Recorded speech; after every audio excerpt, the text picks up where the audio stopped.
Hello friends, thanks for being here in this YouTube channel. গত ভিডিওতে আমরা শিখেছিলাম যে কিভাবে ভিএস কোডে HTML ডকুমেন্টকে রাইট করা হয়, এডিট করা হয় এবং ফাইল ক্রিয়েট করা হয়। আজকে আমরা শিখব কিভাবে HTML ডকুমেন্টকে রাইট করার পর ব্রাউজারে গিয়ে সেটিকে রান করা হয়। তার জন্য ভিএস কোডে আমরা একটা এক্সটেনশন ডাউনলোড করব। এক্সটেনশন ডাউনলোড করার জন্য প্রথমত আমরা ভিএস কোডটিকে ম্যাক্সিমাইজ করে নিই এবং এক্সটেনশনের ট্যাবে আসবো। লেফট সাইডে দেখো, কার্সারকে ফলো করো, পয়েন্টারটাকে লক্ষ্য করো, এক্সটেনশনে আসবো এবং এখানে আমরা লিখব লাইভ সার্ভার। এই লাইভ সার্ভারে তোমরা দেখতে পারবে রুটপিক। এখানে দেখবে ইনস্টল অপশান আসবে, এটাকে ইনস্টল করে নেবে।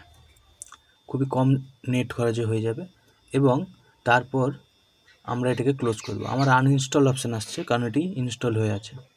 আমরা এক্সটেনশন ট্যাবটাকে ক্লোজ করব, এই ট্যাবটাকে ক্লোজ করব। এখান থেকে এক্সপ্লোরার ট্যাব থেকে course.htmlটাকে ওপেন করব। এখানে দেখবে তোমরা যে গো লাইভ বলে অপশান আসছে এবং এই গো লাইভে প্রেস করব।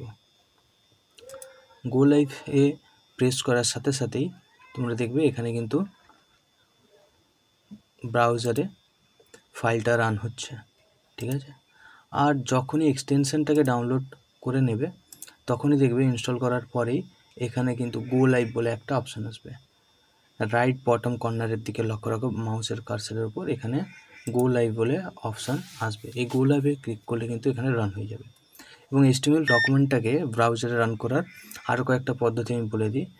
ফাইলটাকে যখন এডিট করা হয়ে যাবে তারপরে এখানে মাউসের রাইট ক্লিক করবে, নিচের দিকে আসো এবং দেখতে হবে ওপেন ইন ডিফল্ট ব্রাউজার আর ওপেন ইন আদার ব্রাউজার।